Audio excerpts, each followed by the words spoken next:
বাস্তবায়ন করা সম্ভবপর হচ্ছে না।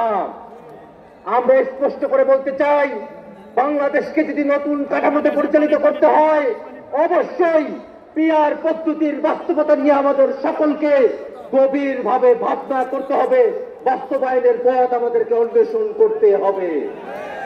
সুপ্রিয় উপস্থিতি, বাংলাদেশে এ যাবৎকালে যে নির্বাচনী ব্যবস্থা আমরা দেখেছি, যে নির্বাচনী কাঠামো আমরা দেখেছি, সেই নির্বাচনী ব্যবস্থা এবং কাঠামোতে বাংলাদেশের সামনে নির্বাচন আমরা আর হতে দিতে চাই না। বেশি শক্তির বলে, কালো টাকার বলে, জোর জবরদস্তি করে, কেন্দ্র দখল করে বাংলাদেশের নির্বাচনে জিতে আসার যে ব্যবস্থা, সেই ব্যবস্থা অবশ্যই পরিবর্তন করতে হবে। হাজার মানুষের জীবনের ভিতর দিয়ে যে নতুন বাংলাদেশ আমরা পেয়েছি, সেই বাংলাদেশকে আমরা আর কখনোই ব্যর্থতায় পর্যবসিত হতে দেব না। নতুন বাংলাদেশ যাতে প্রতিষ্ঠিত না হয়, সেই কারণে বিদেশি শক্তিগুলো তারা মাথা চাড়া দিয়েছে। আমরা স্পষ্ট করে বলতে চাই, বাংলাদেশের সংস্কারকামী জনতা, বাংলাদেশের সংস্কারপন্থী জনতা, আমরা সকলে ঐক্যবদ্ধ।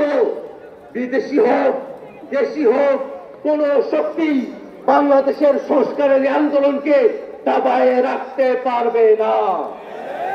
একই সাথে আজকের এই মহাসমাবেশের গুরুত্বপূর্ণ বক্তব্য হল, বিগত 15 বছর ধরে বাংলাদেশের মানুষের উপরে যারা স্বৈরাচারী কায়দায় জুলুম করেছে, বাংলাদেশের মানুষের উপরে পিলখানা, শাপলা সহ 24 অভ্যুত্থানে গণহত্যা সংগঠিত করেছে, সেই সব গণহত্যাকারী আওয়ামী লীগ এবং তাদের দোসর, তাদের সকলকে বিচারের আওতায় নিয়ে আসতে হবে।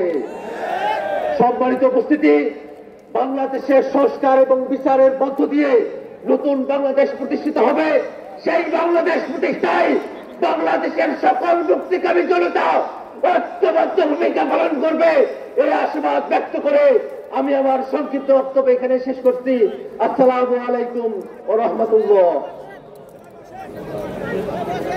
সারা বিশ্বের রাজনৈতিক পরিস্থিতির পরিবর্তন ঘটছে। ইসলাম সারা বিশ্বের